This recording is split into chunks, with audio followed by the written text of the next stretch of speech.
আপনি কি জানেন হজরত ইসমাইল আলাইসাল্লাম পিতা ইব্রাহিম আলাইসাল্লামের কোন কথা শুনে নিজের স্ত্রীকে তালাক দিয়েছিলেন?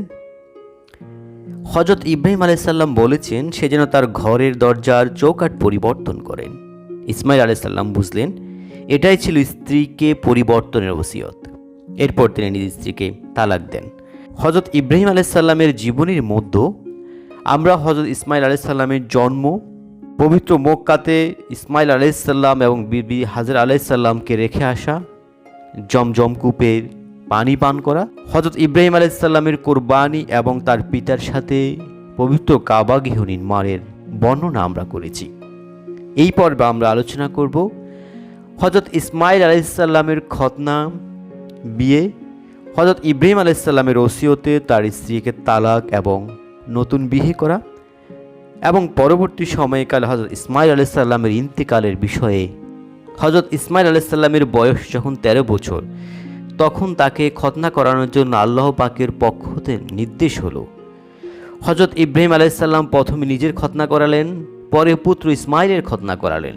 তখন হজরত ইব্রাহিম আলাইসাল্লাম 99 বছর বয়স্ক, সাথে সাথে তার সাথে যারা থাকতো তাদেরও খতনা করিয়ে দেন। সুতরাং খতনার প্রথা মিল্লাত ইব্রাহিমের নিদর্শন। হজরত ইসমাইল আলাইসাল্লাম ছিলেন হজরত ইব্রাহিম আলাইসাল্লামের পুত্র। তিনি ছিলেন মহান আল্লাহ তাআলার প্রেরিত একজন সত্য নবী। তার মায়ের নাম হলো হাজরা আলাইসাল্লাম। হজরত ইসমাইল আলাইসাল্লাম যখন দুগ্ধপোষ্য শিশু, তখন হজরত হাজরার গৃহের কাছে জরহাম বংশের কিছু লোক বসতি স্থাপন করেছিল। তিনি ধীরে ধীরে বড় হতে লাগলেন। তিনি তাদের সাথেই খেলাধুলা করতেন এবং তাদের ভাষা শিখতেন। এভাবে তিনি আরবি ভাষা শিখে ফেললেন। যখন তিনি যৌবনে পদার্পণ করলেন আর ওই গোত্রের লোকজন তার চলাফেরা ও আচার আচরণ দেখল, অধিকন্ত তিনি ছিলেন অতুলনীয় সৌন্দর্যের অধিকারী। জরহাম গোত্রের লোকজন তাকে খুব ভালোবাসত। অবশেষে তাদের মধ্য হতে এক যুবতীকে তার কাছে বিয়ে দিল। বিয়ের কিছুদিন পর তার মাতা হজরত হাজরা আলাইসাল্লাম ইন্তেকাল করেন। হজরত ইব্রাহিম আলাইসাল্লাম পুত্র পুত্রের পরিবারের লোকজনকে দেখার জন্য মাঝে মাঝে মক্কা আসতেন। একবার তিনি সিরিয়া হতে মক্কা এসে পুত্রকে দেখার জন্য পুত্রের বাড়িতে যান, কিন্তু হজরত ইসমাইল আলাইসাল্লাম ঘরে ছিলেন না। হজরত ইব্রাহিম আলাইসাল্লাম হজরত ইসমাইল আলাইসাল্লামের স্ত্রীর কাছে জিজ্ঞেস করলেন, ইসমাইল কোথায়? ঘর হতে তার পত্নী উত্তর দিলেন, রোজগারের খোঁজে বাইরে গেছেন। হজরত ইব্রাহিম আলাইসাল্লাম জিজ্ঞেস করলেন, তোমাদের দিনকাল কেমন যাচ্ছে? হজরত ইসমাইল আলাইসাল্লামের পত্নী বললেন, আমরা বড়ই দুঃখ দুর্দশা এবং অভাব অনটনের দিন যাপন করছি। একথা শুনে হজরত ইব্রাহিম আলাইসাল্লাম বললেন, ইসমাইলকে আমার সালাম বলবে, আর এও বলবে সে যেন ঘরের দরজার চৌকাঠ পরিবর্তন করে ফেলে। হজরত ইব্রাহিম আলাইসাল্লাম চলে গেলেন। পর হজরত ইসমাইল আলাইসাল্লামের ঘরে প্রত্যাবর্তন করে হজরত ইব্রাহিম আলাইসাল্লামের নবুয়তের নূরের প্রভাব অনুভব করতে পারলেন, যেন এখনও ঘরে তার নূর চমকাচ্ছে। তাই তিনি স্ত্রী ও পত্নীর কাছে জিজ্ঞাসা করলেন, এখানে কেউ এসেছিল কি? স্ত্রী স্বামীকে সমস্ত ঘটনা শোনালেন, এমনকি হজরত ইব্রাহিম আলাইসাল্লামের ওসিয়তও শোনালেন। হজরত ইসমাইল আলাইসাল্লাম বললেন, তিনি আমার পিতা হজরত ইব্রাহিম আলাইসাল্লাম। তিনি আমাকে পরামর্শ দিয়েছেন আমি যেন তোমাকে তালাক প্রদান করি, এবং আমি তোমাকে তালাক প্রদান করলাম। অতঃপর তিনি দ্বিতীয় বিয়ে করলেন। হজরত ইব্রাহিম আলাইসাল্লাম আরও একবার পুত্র তার পরিবার পরিজনকে দেখতে আসলেন। এবারও হজরত ইসমাইল আলাইসাল্লাম বাড়িতে ছিলেন না। হজরত ইব্রাহিম আলাইসাল্লাম পুত্রের বাড়িতে এসে তাকে ডাক দেওয়ার পর জানতে পারলেন যে পুত্র বাড়িতে নেই। তাই তিনি পূর্বের মতো পুত্রবধূকে জিজ্ঞেস করলেন তাদের জীবন কিভাবে কাটছে। পুত্রবধূ উত্তর দিল যে, আল্লাহর শুকর, আমাদের জীবন খুব সুন্দরভাবে কাটছে। অথবা জিজ্ঞেস করলেন যে খাদ্যদ্রব্য হিসাবে কি পাওয়া যায়। পুত্রবধূ জবাব দিলেন, গোশত। ইব্রাহিম আলাইসাল্লাম আবারও জিজ্ঞেস করলেন, পানীয় দ্রব্য হিসেবে কি পাওয়া যায়। পুত্রবধূ জবাব দিলেন, পানি। তখন তিনি দোয়া করলেন, হে আল্লাহ, তাদের গোশত ও পানিতে বরকত দান করুন। এরপর তিনি চলে গেলেন।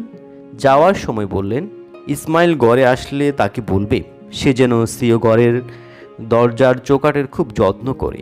হজরত ইসমাইল আলাইসাল্লাম ঘরে ফিরে আসার পর স্ত্রী স্বামীকে সমস্ত ঘটনা ঘটে বললেন। হজরত ইসমাইল আলাইসাল্লাম বললেন, তিনি আমার পিতা ইব্রাহিম আলাইসাল্লাম, আর চৌকাঠ যত্ন করার অর্থ হলো তুমি আমার জীবন সঙ্গিনী হিসেবে থাকবে। হজরত ইসমাইল আলাইসাল্লাম হজরত ইব্রাহিম আলাইসাল্লামের ইন্তেকালের পর থেকে প্রতি বছর কবর জিয়ারতের উদ্দেশ্যে মক্কা থেকে শাম দেশে যেতেন। সেখানে হজরত ইসহাক আলাইসাল্লাম ও অন্য ভাইদের সাথে দেখাশোনা করে আবার মক্কায় প্রত্যাবর্তন করতেন। তার স্ত্রী ছিলেন মক্কা শরীফের শরীফ বংশের মেয়ে। তার এই স্ত্রী গর্ভে 12 জন পুত্র সন্তান জন্ম নেন। একদিন আল্লাহ তাআলা তাকে নির্দেশ দিলেন, হে ইসমাইল, পশ্চিমের দেশসমূহে যাও এবং তথাকার প্রতিমা উপাসকদের আল্লাহর প্রতি আহ্বান করুন। তিনি আল্লাহর নির্দেশে সেখানে গিয়ে দীর্ঘ 2 শতাব্দী পর্যন্ত মানুষকে আল্লাহর পথে আহ্বান জানান। এমনকি সে এলাকার সব মূর্তি পূজক এক আল্লাহর প্রতি ঈমান আনে। আল্লাহ তাআলা হযরত ইসমাইল আলাইহিস সালামের প্রশংসায় পবিত্র কোরআনে বলেন, ইরশাদ হচ্ছে, এবং গ্রন্থে ইসমাইল আলোচনা করো, তিনি ছিলেন প্রতিশ্রুতিতে সত্যবাদী এবং নবী ও রাসূল। আর তিনি নিজের পরিজনকে নির্দেশ করতেন নামাজ ও যাকাতে। তিনি আপনার রবের কাছে ছিলেন পছন্দনীয়। হযরত ইসমাইল আলাইহিস সালাম একবার এক লোককে প্রতিশ্রুতি দিয়েছিল যে, তোমার আসা পর্যন্ত আমি এখানেই থাকব। এরূপ কথাবার্তার পর তো সে চলে গেল, কিন্তু 1 বছর পর্যন্ত আর সে আসেনি। ইসমাইল আলাইহিস সালাম লোকটির জন্য 1 বছর পর্যন্ত সেখানে অপেক্ষমান থাকেন। এজন্য আল্লাহ তাকে সাদিকুল ওয়াদা অর্থাৎ ওয়াদায় সত্যবাদী বলে প্রশংসা করেছেন। উক্ত আয়াতে তার অন্যান্য গুণের সাথে ওয়াদা রক্ষার গুণটি বিশেষভাবে আলোচিত হয়েছে। হযরত ইসমাইল আলাইহিস সালাম 130 বছর, অন্য বর্ণনায় 136 বছর জীবিত ছিলেন। তিনি শেষ জীবন মক্কা শরীফেই কাটান। অনেকের মতেই শেষ বয়সে শাম দেশে ছিলেন। সেখানে দেখতে পেলেন ভাই ইসহাকের ঈস ও ইয়াকুব নামে 2টি পুত্র সন্তান জন্ম নিয়েছেন। ইসমাইল আলাইহিস সালামের এক কন্যা ছিল, ঈসের সাথে বিয়ে দেন।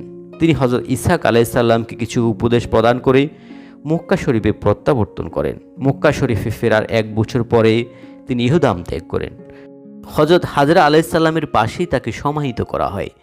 তাওরাতের এক বর্ণনা থেকে জানা যায় তিনি ফিলিস্তিনে ইন্তেকাল করেছেন, কিন্তু এই অভিমতের সপক্ষে কোনো শক্তিশালী প্রমাণ পাওয়া যায় না। তার 12 জন পুত্র সন্তান ছিল। তার ইন্তেকালের পরে তাদের 10 জনই মক্কা ছেড়ে বিভিন্ন জায়গায় গিয়ে বসবাস করতে থাকেন।